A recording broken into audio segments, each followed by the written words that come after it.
सभी को मेरा नमस्कार। ये है साउथ इंडियन बैंक का चार्ट जिसका आज रिजल्ट आया। रिजल्ट काफ़ी अच्छे नहीं कह सकते, अच्छे हैं। तो देखते हैं कल किस तरीके से रिएक्ट कर सकता है। तो पहले हम देखेंगे कि सपोर्ट रेजिस्टेंस कहाँ है, फिर हम देखेंगे कोई ट्रेड लाइन तो नहीं है, फिर उसके बाद हम एक सेकंड एनालाइज करेंगे कंफर्मेशन के लिए। उसे बोलते हैं आरएसआई एनालिसिस। देखते हैं कि किस तरीके से रिएक्ट करता है, क्या चीज़ें होती हैं, सारी चीज़ें हम देखेंगे।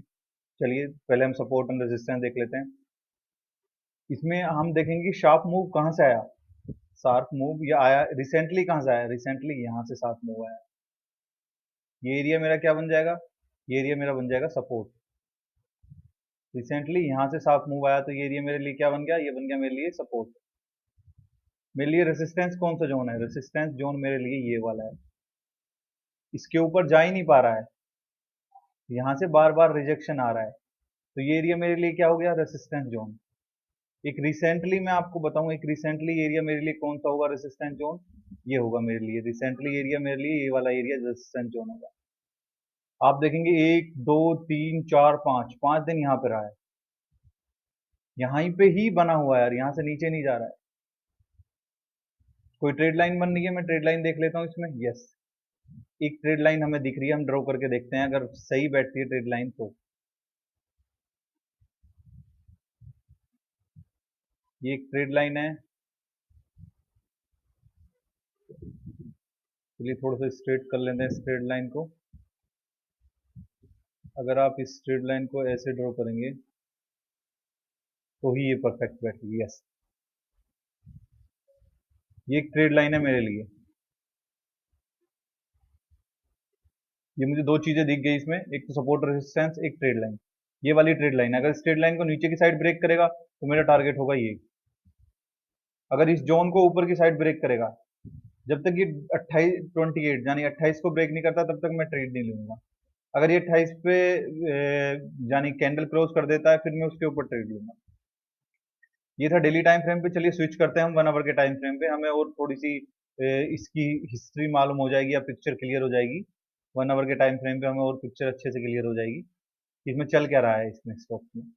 हम चार्ट देख के ही एनालिसिस करते हैं, उससे ही देखते हैं कि चल क्या रहा है स्टॉक में। देखिए यहाँ पे एक ट्रेड लाइन आ रही है, कहाँ पे ट्रेड लाइन आई, ये एक ट्रेड लाइन आ रही है। तो ये क्या बन गया, ये बन गया हमारा एक तरह का ट्राइंगल पैटर्न। ये क्या बन गया हमारा, one one kind of triangle pattern बन गया ये हमारा। इसको मैंने आपको ट्रेड करना बताया कि किस तरीके से ट्रेड करना है। कैंडल इसके ऊपर क्लोज दिया, फिर रीटेस्ट के लिया, फिर जैसे ही जो कैंडल क्लोज दिया था उसका हाई ब्रेक करेगा, हम इसमें ट्रेड करेंगे। 1 आवर के चार्ट पे हमें दो चीजें मिल गई। चलिए अब स्विच करते हैं हम 15 मिनट के टाइम फ्रेम पे और देखते हैं कि हमें कहाँ क्या मिल रहा है। 15 मिनट के टाइम फ्रेम पे हमने स्विच कर लिया है। 15 मिनट के टाइम फ्रेम पे कुछ दिख रहा है हमें, नहीं। 15 मिनट के टाइम फ्रेम पे हमें कुछ नहीं दिख रहा है, यानी चार्ट 15 मिनट के टाइम फ्रेम पे कुछ क्रिएट नहीं कर रहा है। आप चाहें तो ये एक जोन, एक ट्रेड लाइन बन सकता, बट कोई इसका कुछ फायदा नहीं है। इस ट्रेड लाइन का कोई बेनिफिट नहीं है, ये छोटी ट्रेड लाइन रहेगी, इसका कुछ हम कर नहीं सकते।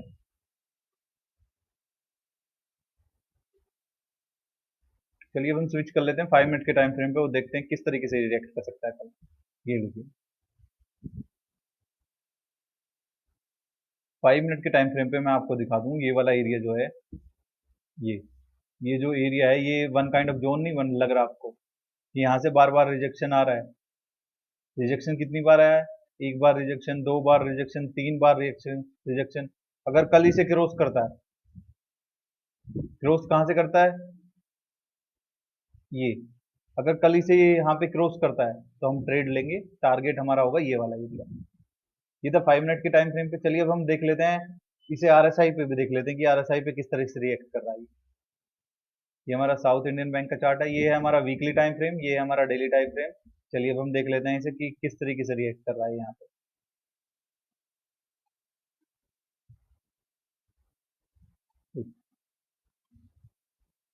अगर आपको डिटेल में जानना है कि एनालिसिस कैसे करते हैं आरएसआई के बेस पे, तो आप जाइए प्लेलिस्ट में, देखिए video RSI video part 1, RSI part 2। मैंने वहाँ पे वीडियो बना के डाल रखी हैं कि इंट्राडे के लिए लेंगे तो हम किस तरीके से एनालाइज करेंगे, और पोजिशनल ट्रेड लेंगे तो हम किस तरीके से एनालाइज करेंगे। तो ये हम जो एनालाइज कर रहे हैं, ये एक तरफ हमने लिया है वीकली टाइम फ्रेम, एक तरफ हमने लिया है डेली टाइम फ्रेम। ये मैं इसे डेली टाइम फ्रेम में कन्वर्ट कर लेता हूँ।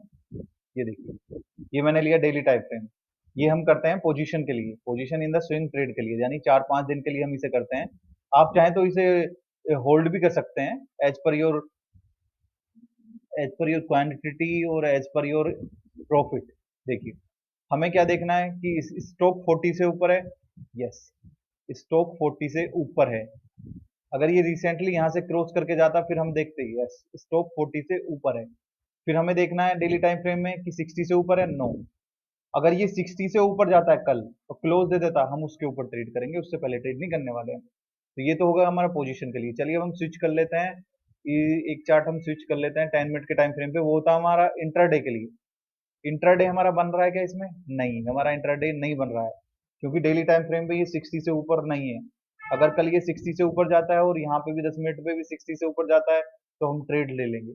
ट्रेड क्या है, क्यों, कैसे एग्जीक्यूट करना है, कहाँ एंट्री कहाँ सेल होगा, वो मैंने वीडियो ऑलरेडी बना के डाल रखी है, आप उसमें जाके देखिए कहाँ सेल होगा, कहाँ एंट्री होगी, कहाँ एग्जिट होगा, कितना प्रॉफिट लेना है, कितना लॉस लेना है, सारी चीजें मैंने बना के डाल रखी हैं। आप जाइए चेक कीजिए।